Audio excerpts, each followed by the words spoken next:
Hey, everybody, and welcome back to Digital Sleepover. So good to have you all here. I'm so excited for this deep dive. Me too. This is going to be a good one. So, if you haven't already, make sure you scroll back through our past deep dives. Yeah, we have covered so much. From the wild world of sourdough starters We really have covered it all. to the philosophical side of cat video. And everything in between.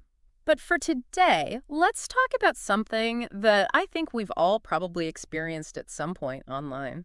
Definitely. It's something I know we've both dealt with. That feeling of being stuck in a digital echo chamber Uh-huh. where everything you see online just kind of reinforces what you already believe. Exactly. It's like your feed is just an endless loop of the same opinions and perspectives. It can be really comfortable, It can, at least at first. but it can also make you feel like you're missing out on the bigger picture. Yeah, like you're only seeing one tiny slice of the world. For me, I really noticed it during Oh, I know exactly what you're going to say. during a time when things were really heated online.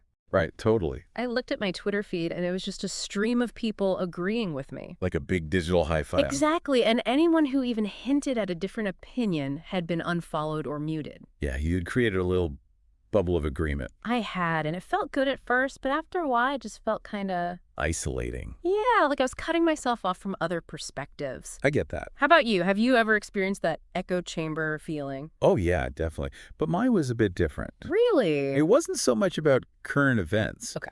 It was more about a specific hobby. Ooh, which one? Let's just say it involved collecting vintage board games.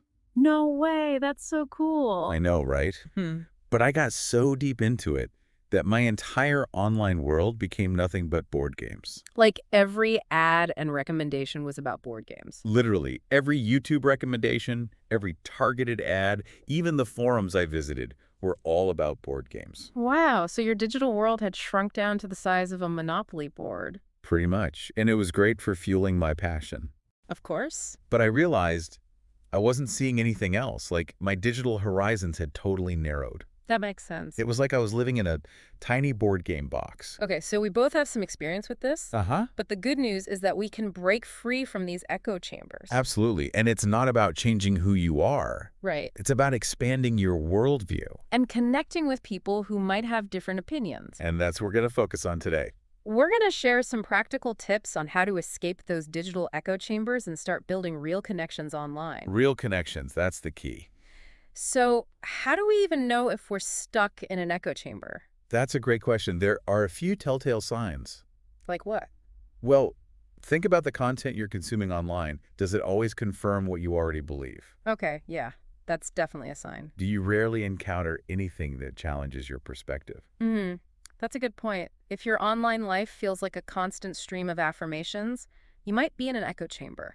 Right. And another thing to look at is the diversity of voices in your digital space. Okay. Take a moment to think about the accounts you follow, the news outlets you check, the people you interact with online. Are they all coming from similar backgrounds and perspectives? Exactly. If you struggle to find voices that offer genuinely different viewpoints. Then you might be in an echo chamber. Yeah, that's like only ever listening to one genre of music. You might miss out on some amazing tunes. Exactly. So let's say you've realized you're in an echo chamber. What's the first step to break free? Diversify your feed. Okay, how do we do that? Well, start by actively seeking out and following creators or accounts that you approach things differently than you do. So find people who challenge your perspective. Exactly. It could be on any platform you use, X, Instagram, even LinkedIn. The key is to be intentional about it. Right. Think of it like inviting diverse guests to your digital dinner party. I love that analogy. You want to mix of perspectives. It makes for a more stimulating conversation. But how do you find those different voices? There are a few ways. Tell me more. You can start by simply searching for topics you're interested in, and then look for accounts or creators who offer a different take on those topics. Okay, that makes sense. You can also check out the who to follow suggestions on platforms like X. They often recommend accounts based on your interests, but that might offer a different perspective. Oh, that's a good one. And if you're feeling really adventurous, you can try Reddit's random button. The random button. Yeah, it throws you into a random subreddit, which is a community focused on a specific topic. So you could end up in a subreddit about something you've never even heard of before. Exactly. It's a great way to discover new communities and perspectives. I like that. And if you're more visual, try branching out on YouTube. Okay. If you usually watch a lot of tech reviews, Maybe try watching some documentaries or cooking videos. So basically just explore outside of your usual watch list. Exactly. Think of it as taking a detour down an internet rabbit hole. I like that. You never know what you might find. So we're diversifying our feeds, we're encountering different perspectives, but how do we actually interact with those perspectives in a productive way? Ah, that's the million-dollar question. It can feel really intimidating to engage with people who disagree with you. It can, especially online, where things can get heated quickly. Yeah. So how do we avoid turning every conversation into a digital shouting match? The key is to approach these interactions with genuine curiosity. Okay, so instead of immediately jumping into defense mode, Right. Try asking questions to understand where the other person is coming from. like what kind of questions? You could ask things like, "That's an interesting point. Could you tell me more about how you came to that conclusion?" Okay, so start by trying to understand their perspective. Exactly. It shifts the dynamic from a debate to a conversation. I like that. And when you do share your own thoughts, try to use empathetic language, Even when you disagree. especially when you disagree. Instead of saying, "You're wrong," you could say, "I see things a bit differently, and here's why." So focus on finding common ground. Exactly. It's about building bridges instead of walls. That's a great point, and it's important to remember that you don't have to engage with every single opinion that you disagree with. Absolutely. Pick your battles wisely. Sometimes it's more valuable to just observe and try to understand a different perspective without feeling the need to jump in and debate. Exactly. Think of it like people watching, but for ideas. Okay, so we're being intentional about who we follow, we're engaging in thoughtful conversations, but how do we make sure we don't get overwhelmed by all this new information? Great question. It's all about finding a balance. Love a balance. Yeah, you don't need to replace your entire feed with opposing viewpoints overnight. That would be a lot. Start with small, gradual changes. Okay, so like adding a few new voices at a time. Exactly. And don't forget to keep the things you genuinely enjoy and find valuable. So it's not about completely overhauling your online experience. No, it's about adding some variety and depth. And remember to take breaks. Yes, absolutely. Step away from your devices regularly.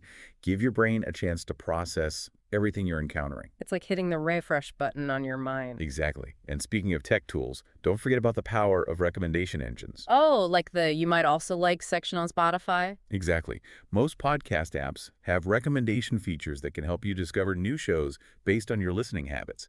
And they can suggest podcasts that offer different perspectives. Exactly. It's like having a friend who knows your taste but also encourages you to try new things.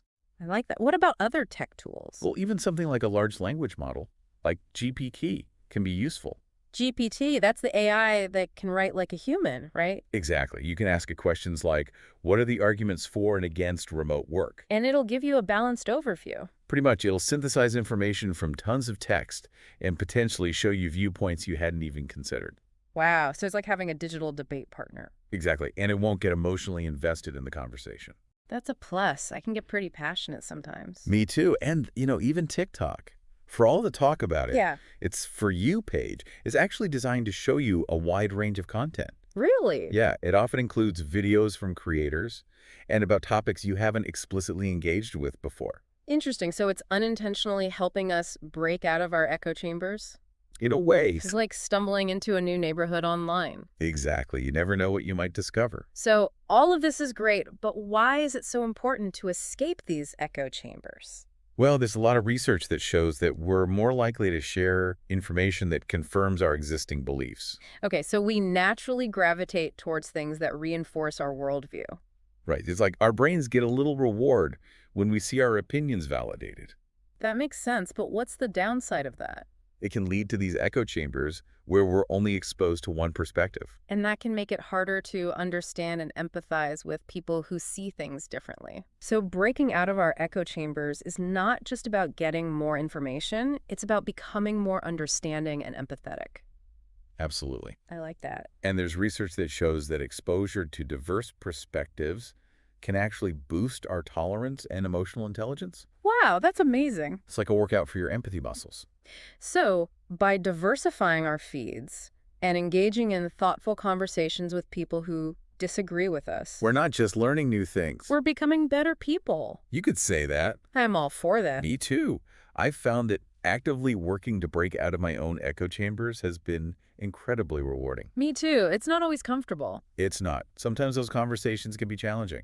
but it's definitely made me a more well-rounded person. Agreed. It's pushed me to question my own assumptions and consider different viewpoints. That's ultimately a good thing, right? It is. It's about embracing intellectual humility and recognizing that we don't have all the answers. And there's always more to learn. So for everyone listening, we have a little challenge for you this week. We do. We want you to try just one of the things we've talked about today. It could be following a new account that offers a different perspective, Or trying Reddit's random button. or maybe even just pausing before you react to something online and asking yourself why you feel that way. And we would love to hear how it goes. Tell us about your experience in the comments section. Or social media. Use the hashtag digital sleepover. Or hashtag escape the bubble. We want to keep this conversation going. And create a space for sharing and learning. So give it a try and let us know what happens. And remember, the way we connect online shapes not only our own understanding of the world, but also the wider online environment. It's about fostering a more informed, empathetic, and ultimately more interesting world, one click at a time. One click at a time. We'll see you next time on Digital Sleepover. Good night, everyone. Sleep tight. And don't let the echo chamber bugs bite. Bye. See ya.